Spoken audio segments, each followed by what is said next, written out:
Suýuryň dowamynda prezident Serdar Berdimuhammedowyň Brüsselne saparyny guramalaşdyrmak meýilleşdirilýär. Bu barada ma'lum eden Türkmen ilçisi Aşgabatyň Ýewropa bilelisigi bilen ähli mümkin uğurlar boýunça iki taraplyň hyzmatdaşlygyň mexanizmlaryny mundan beýläkde berkitmäge ıgrarlylygyny tasdiklady. Bu habar Türkmenistanyň golyda hazır üstü gaz geçirici taslamasynyň guruluşy boýunça eden feýrek beýanatynyň ýanyna gawat geldi. Energetika bilermenleri ençimi ýyl bäri gurrun edilýän bu taslamanyň amala aşmagyna şüpheli garaýarlar we Aşgabatyň Ýewropanyň energetika bazary ugrundaky bäsleşikde ýyda galyandygyny belleýärler. 28-nji iýulda Türkmenistanyň ilçisi Sapar Pelwanow Ýewropa Komissiýasynyň prezidenti Ursula von der Leyen'a ynanç hatyny gowşurdy. Dawaranyň dowamynda Pelwanow prezident Berdimuhammedowyň Ýewropa bilelisliginiň institutlarynyň ýolbaşçylary bilen gepleşikleri geçirmek üçin ýylyň ahyryna çelinni onuň Brüsseli taparynyň meýilleşdirilýändigini sözüne goşdy. Bu barada ýarym resmi türkmen nesirleri habar berdi. Türkmen metbugaty Ursula von der Leyen'ň bu mesele boýunça öz toparynyň türkmen tarapy bilen bilelikde işleşmäge taýýardygyny aýdandygyny ýazýar. Mundan başga da duşlukda energetik podugunda hyzmatdaşlygyň çuňlaşdyrylmagy hem ara alınıp maslahatlaşyldy. Maglumatda Ýewropa resmiýiniň türkmen tarapynyň bu ugrda hyzmatdaşlyk etmek islegini oňlandygy we geljekde bu ugrda hyzmatdaşlygyň mümkinçiligini belläp geçendigi aýdylýar. Başga jikme-jikler berilmeýär. Ýöne bellemeli ýeri Türkmenistanyň Daşary işler ministrliginiň ynanç hatyny gowşurandygy baradaky habarynda prezidentiň mümkin saparyna görülen taýýarlyk barada hiç dat aýdylmaýar. TV gaz gurulary boýunça dünýäde 4-nji orunda durýan Türkmenistanyň Ýewropa bilen energetika ugrundaky mümkin hyzmatdaşlygy dile getirmegi geçen ýylyň fevralynda Russiýanyň Ukraina garşy başladan esasyz urşy sebäpli Ýewropa ýurtlarynyň Rus gazyndan ýüze urup alternativ üçünçüler tapmak ugrundaky tagallalaryna gawat gelýär. Bu ýagdaýlaryň arasynda milliardlarça dollarlyk hazır üstü gaz geçirici taslamasy babetyndaky gurrunlar hem täzeden gün tertibine getirilip başlandy. Türkmenistan bu geçirici arkaly Azerbaýjanyň üstü bilen Türkiýe ondan aňry Ýewropa ýurtlaryna tabii gaz eksport etmäge isleg bildirip gelýär. Geçen hepde Türkmenistanyň Daşary işleri ministrligi hazır üstü gaz geçirici taslamasynyň halkara goldawyna eýedigini, şeýle-de onu durmuşa geçirmek üçin hiç ýyly siýasy, ykdysady we mali päsgelçilikleriniň ýokdugyny ynanýandygyny aýtdy. Emma Türkmenistanyň köp ýyllyklaryň dowamynda gurrun edip gelýän bu taslamanyň durmuşa geçmegine beýlik ýagdaýlar bilen bir hatarda onu maliýeleşdirmek meselesi hem böwet bolup gelýär. 21-nji iýulda Azerbaýjanyň prezidenti Ilham Aliýew bu taslamany maliýeleşdirjek taraplar ma'lum bolmazdan onuň durmuşy geçirilmegini sorag astyna aldy. Siziň hem oňat bilsiňiz ýaly Ýewropa banklary indi gazylyp alynýan ýalňyç taslamalaryny maliýeleşdirmegi besetdi. Şol sebäpden bu wagtda möhüm serişdeleri tapmak kyn bolar diýip Azeri prezidenti belledi. Türkmen hökümeti Ýewropa ýurtlaryna ýylda 30 milliard kubmetr türkmen gazyny iýermäge gyzyklanma bildirýändigini ma'lum edipdi. Ýöne energetika ekspertleri häzirki bar bolan gaz geçirici infrastrukturlary bilen munyň mümkin däldigini, üstesine köp mukdarda türkmen gazyny Azerbaýjandan aňry Ýewropa iýermek üçin täze gaz geçiricilere zerurlygyň bardygyny aýdýar. Merkezi Aziýa meseleleri boýunça bilermen Britaniýanyň Glasgow Universitetiniň professory Luca Anceski bu gaz geçiriciniň amala aşmagy üçin köp mümkinçiligi görmeýändigini aýtdy. First of all, pipeline are not cheap endeavors. They require a lot of preparation. Birinciden geçiriciini çekmek bu bir ardan işler. Munyň üçin köp taýýarlyk görmeli, köp maliýe ýatyrmaly we köp maslahat geçirmeli. Meniň bilişime görä Türkmen hökümetinde bularyň hiç ýerde ýok. Bundan başga da bu taslama gözegçilik etmeli Türkmengaz döwlet konsernine degişli konsorsiumyň lideri bolmak üçin gerekli okuyup başarnyk ýok. Diýip Anceski 31-nji iýulda Azatlyk bilen söhbetdeşliginde belledi.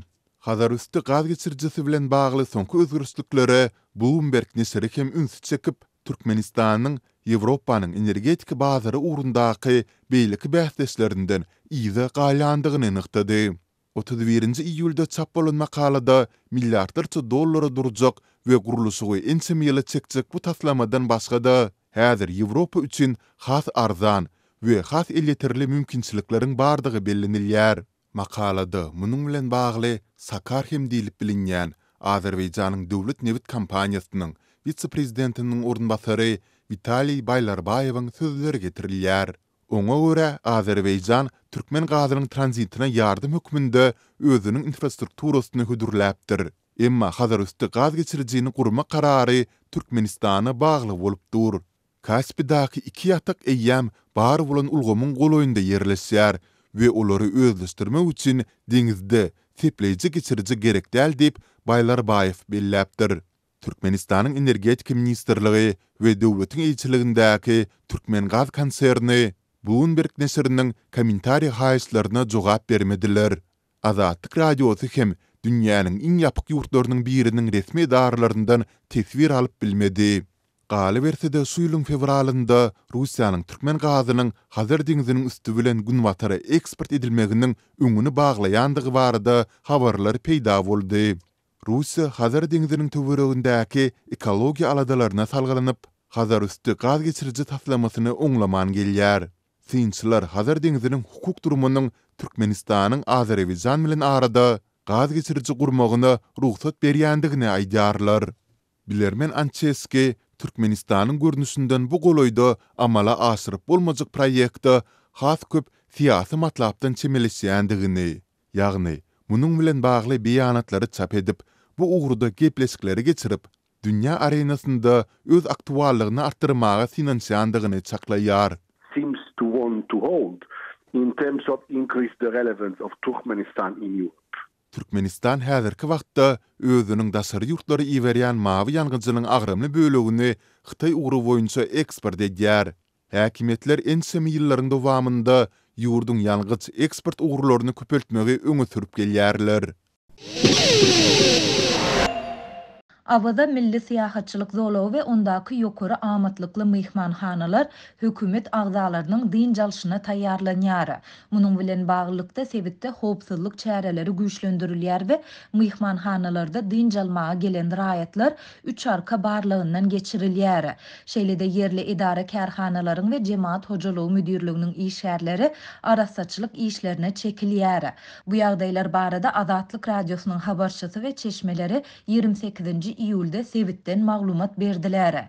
Prezident Serdar Berdimuhammedow ýurdun oba hojalyk toplumynyň ýolbaşçylaryndan we vilayet häkimlerinden beýleki ýolbaşçylara 1 awgustdan 1 sentýabra çenli din jalmaga ruhsat berýändigini aýtdy.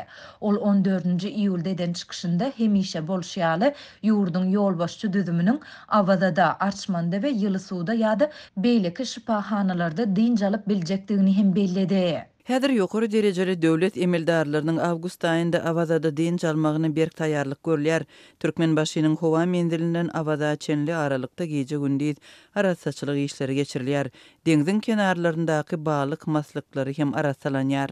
Dip ýagdaýlardan habarly ynamdar çeşmämiz aýtdy. Ol arasaçylyk çäreleriniň geçirilişini barlamak üçin vilayet häkimi Hojamrat Aşyrmuradowyň 28 iýulda günortan saat 12-de Awaza barandygyny hem belledi. Sebitde howpsuzlyk çäreleri hem güýçlendirildi. Mihmanhanalaryň plajlarynda polisiýa işgärleriniň onlarçasy nowatçylyk çekýär. Hadar deňdiniň türkmen kenarynda harby goranyş gämi radarlary gije gündüz nowatçylykda durarlar. Bu nowatçylyk ýokary derejeli döwlet emeldarlary din jalyp gidýänçä dowam eder diýip ynamdar çeşmämiz harby deňiz serhet komandiriniň aýdan sözlerini titirledi.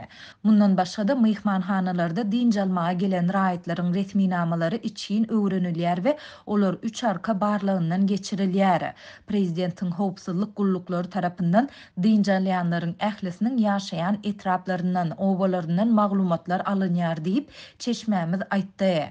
Onuň sözlerine görä Hazaryň kenarynda ýerleşýän kurort şäherindäki 5 ýyldızly mihmanhanalara özleriniň otoglarynyň 30 göterimini ýolbaşçy düzümüň maşgala agzalary üçin boş goýmak hem tawşyryldy. Mihmanhanalara bu mihmanlara ýokary derejede hyzmat etmek hem tawşyryldy diýip çeşmämiz sözüne goşdy.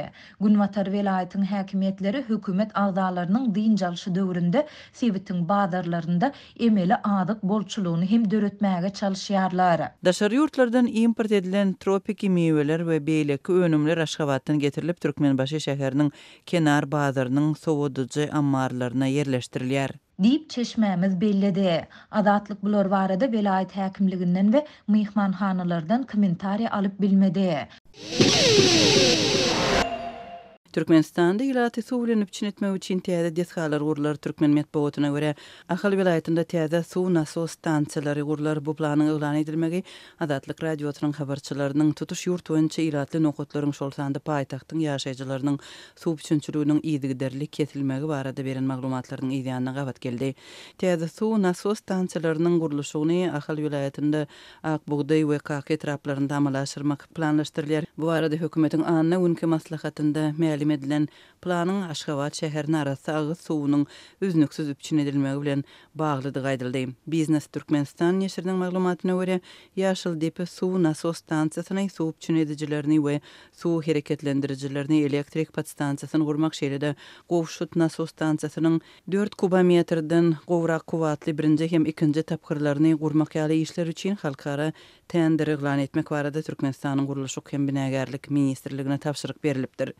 Resmi habarlarda Aşgabat şäheriniň arasy agyz suw bilen üznüksiz üçin edilmeginiň hususanda köne ulgamlaryň bejerilmegini we aýry-aýry täze suw üçinçilik deshalarynyň gurulmagy ýaly çäreleriň döwlet baş tutanynyň odal beren görkezmelerine laýyklykda görülýänligi aýdylýar. Muňa Türkmenistanyň synagatçylar we telekeçiler bileşiginiň agzalary bolan telekeçileriň çekilýänligi aýdylýar. Şäherlerde ýaşaýyş çarlarda suw üçinçiliginiň ýygyderlik ketilmegi ýyllar boýy dowam edýär. Suw ýetmezçiligi problemasy tomuz aýlarynda hasam agyrlaşýar. Diňe soňky aýda Aşgabatyň ýaşaýyş çarlarynda uzak wagtlap suw üçinçiliginiň kesilenligi barada Adatlyň habarçylary ençime gedek maglumat beripdi. 24-nji we 25-nji ýylda howanyň gündüz kölegede 43 gradusdan ýokary gyzan wagty Aşgabatyň parahat 1, 2, 3, 4 we 7 etrapçylarynyň şeýlede 11-nji etrapçysynyň ýaşaýyş çarlarynda suw üçinçiligi uzak wagtlap bolmady. Şäher häkimligi we suw edaralary ýaşaýjylaryň eden şikaýetlerine ätýaşlyk suw gaplaryny doldurmagy maslahat bermek bilen çäklendiler. Ilatyň suw bilen üçin edilmegine degişli problema jaýlara barýan suwun kesilmegi bilen çäklenmeýär. Habarçylar şäherlerde turwalardan akan suwun hiliniň yaramazdygyny, onuň köplenç bulamak we çägeli bolýanlygyny, käte ýakymsaz iýsin goşulýanlygyny aýdýarlar. Bu ýagdaýda ilat agyz suw bilen üçinçiligini öz başdak çözmäge mejbur bolýar. Mümkinçiligi bolan adamlar suw satyn alýar. O ýerleriniň ençemesinde merkezleşdirilen suw üçinçiligi asla göz öňünde tutulman soň adamlar suwy ýöriti awtologlarda getirdip satyn alýarlar. Türkmen hökümeti ilatyň günnäki durmuşyna täsir edýän sosial ykdysady problemalary köplençe resmi derejede agzamýarlar.